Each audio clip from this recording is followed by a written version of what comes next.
ऐसा ऐसा है कि पहले से ही वो जारी होता है का एगो नोटिफिकेशन कि मोदी जी आएंगे तो मोदी मोदी मोदी करना, ऐसा वो भी सब प्रोपेगेंडा है। सब पहले से क्या कहते हैं, पीआर एजेंसियां तय करती हैं सरकार को और उसके लिए पैसा देते हैं। हमारे अडानी जी और भी बहुत लोग हैं, वो पैसा देते हैं। मोदी जी तो वो भी गिनवा देते हैं। मोदी जी, आपको मालूम है, मोदी जी ऐसा ऐसा विज्ञान की बात बताते हैं, तो वो गैस में से चूल्हा निकालते हैं, नहीं मतलब नाले में से गैस निकाल देते हैं, क्या क्या बना देते हैं। मोदी जी का बात भाई, वे धरती से परे के व्यक्ति हैं, वो कुछ भी बोल सकते हैं। कभी वो लोग ओबीसी वर्ग को लेकर सवाल पूछते हैं, आप देखे हैं, आप तो पत्रकार लोग हैं, देखे हैं। अरे उन लोगों की हिम्मत नहीं है कि पार्टी लाइन से अलग एक सवाल भी लोकसभा में उठा सकें।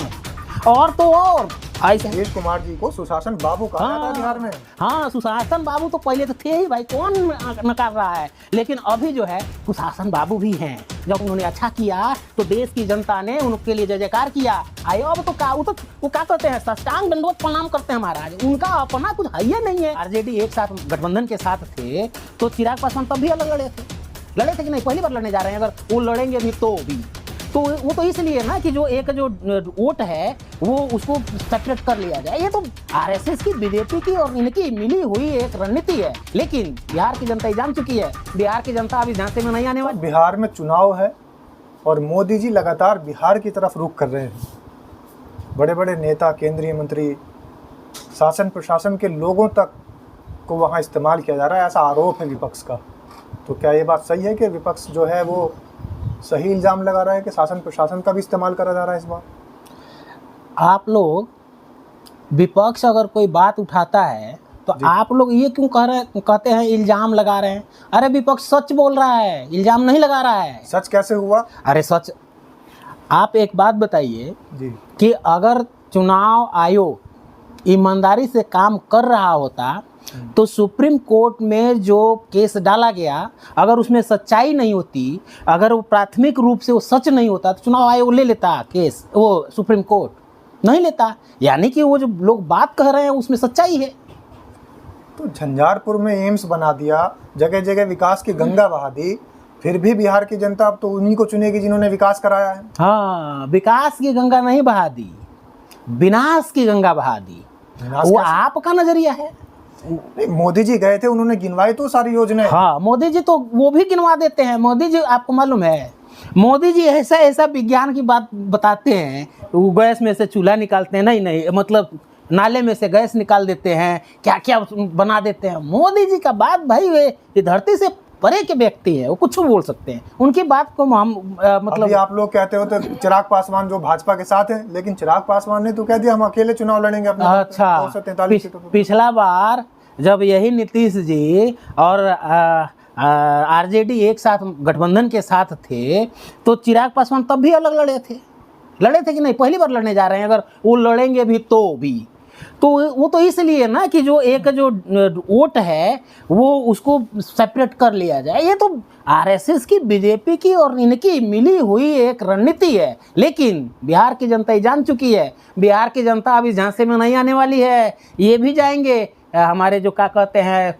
फर्स्ट बिहार और फर्स्ट बिहारी, ये अब क्या कहते हैं हमारे जो मान्यवर हैं केंद्र में मंत्री है ना, मंत्री है ना, और उसके बाद से कहते हैं कि हम वहाँ से चुना। मैंने केकरा को बुर्बक बना रहे हैं भाई। मैंने बुर्बकों बनाने का वो हद होता है। वो मजारी आता है, डिग डिग डिग डिग डिग डिग, ये मदारी लोग हैं, ये भरमाते हैं। इन लोगों में सच नहीं है। विपक्ष कह रहा है हम दलितों की आवाज उठाएंगे, ओबीसी की आवाज उठाएंगे। क्या भारतीय जनता पार्टी और केंद्र में शासित जो सरकार है, उनके पास तो जीतन राम मांझी हैं, उनके पास तो नीतीश कुमार हैं, उनके पास तो चिराग पासवान हैं, सारे दलित नेता हैं, सब ओबीसी की और दलित की तो आवाज उठाने वाले लोग हैं। हाँ, लोकसभा में बहुत बड़ा जनसंख्या है ओबीसी वर्ग के। वो तो लिस्ट बनाते हैं ना, बताते हैं ओबीसी से हमने इतना बनाया है। कभी वो लोग ओबीसी वर्ग को लेकर सवाल पूछते हैं, आप देखे हैं, आप तो पत्रकार लोग हैं, देखे हैं। अरे उन लोगों की हिम्मत नहीं है कि पार्टी लाइन से अलग एक सवाल भी लोकसभा में उठा सकें। और तो और ऐसा है कि पहले से ही वो जारी होता है का एगो नोटिफिकेशन कि मोदी जी आएंगे तो मोदी मोदी मोदी करना, ऐसा वो भी सब प्रोपेगेंडा है। सब पहले से क्या कहते हैं, पीआर एजेंसियां तय करती हैं सरकार को और उसके लिए पैसा देते हैं हमारे अडानी जी और भी बहुत लोग हैं, वो पैसा देते हैं। लेकिन नेताजी इस बार तो आपकी राह बड़ी मुश्किल लग रही है, क्योंकि आपके जो नेता वो तो चारा घोटाले में सारा चारा खा गए थे। हाँ देखिए, बात जो है जगह वो भी थे ना, क्या नाम, कौन मिश्रा जी थे उसी में मुख्यमंत्री पहले, उसी के उनके ये 1980 से चला आ रहा था। लेकिन बहुजन समाज की प्रखर आवाज़, जिन्होंने बिहार में दलितों को, वंचितों को, शोषितों को, पिछड़ों को, अति पिछड़ों को बोलने की जबान दिया, ये अगड़ा समाज, स्वर्ण समाज, जो मनुवादी सोच के लोग हैं, उन्होंने उनको टारगेट करके चारा, वो अकेले उसमें करप्शन केस में थे। पहले के 3 बार के मुख्यमंत्री भी थे, लेकिन उनका चर्चा नहीं हुआ। क्यों नहीं हुआ? कि ब्यूरोक्रेसी में, मीडिया में, हर जगह थे, उनके अपने लोग थे, उनकी चर्चा ही नहीं किया। सिर्फ चर्चा हुआ लालू प्रसाद यादव जी का, इसलिए उनको लोग टारगेट कर लेते हैं। नीतीश कुमार जी को सुशासन बाबू कहा जाता है बिहार में।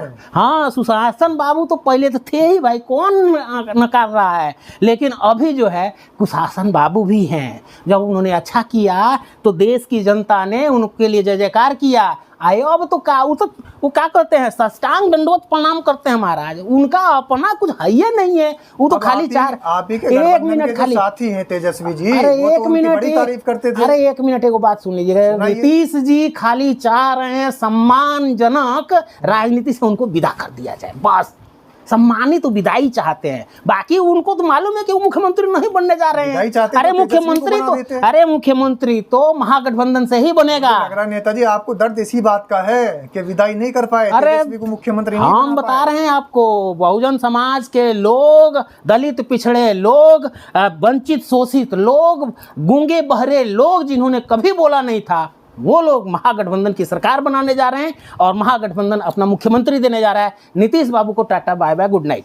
अच्छा, गठबंधन अगर जीत जाता है तो कौन मुख्यमंत्री होगा? अरे बैठ कर समझ लेंगे, ये सब हम मीडिया पे बताने वाला चीज है। नहीं, आपका तो अभी मुख्यमंत्री भी तय नहीं है। अरे भाई मुख्यमंत्री, अरे ये तो जब सब लोग जब जीत करके बैठेंगे आपस में तय कर लेंगे, ये सब बात का विषय है। अभी इस पे कहाँ चर्चा करेंगे। जिस महागठबंधन के दम पर आप चुनाव लड़ रहे हैं, उस महागठबंधन की नींव किसने रखी थी, ये मत भूलिएगा। हाँ, नीतीश बाबू ने रखी थी, लेकिन वो डील हुआ, कहा कि भाई अभी आप चलते रहिए, हम आपको सम्मानजनक विदाई दे देंगे। और वो बीजेपी की अपनी रणनीति थी, इसलिए उनको उस झांसे में हमारे नीतीश बाबू आ गए।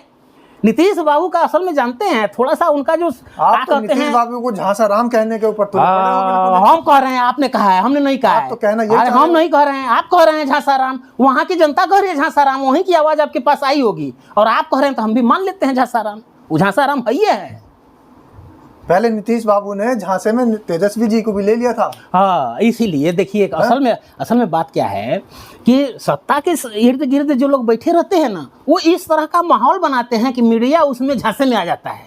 अभी जो आपका जो मूल सवाल है कि सरकार किसकी बन रही है, तो सरकार बहुजन समाज के लोग, सारा समाज, पूरा बिहारी और फर्स्ट बिहारी कह करके पलायन को रोकने के लिए, वहीं बिहार में रोजगार देने के लिए लोग 100% इंडिया गठबंधन की सरकार बना रहे हैं।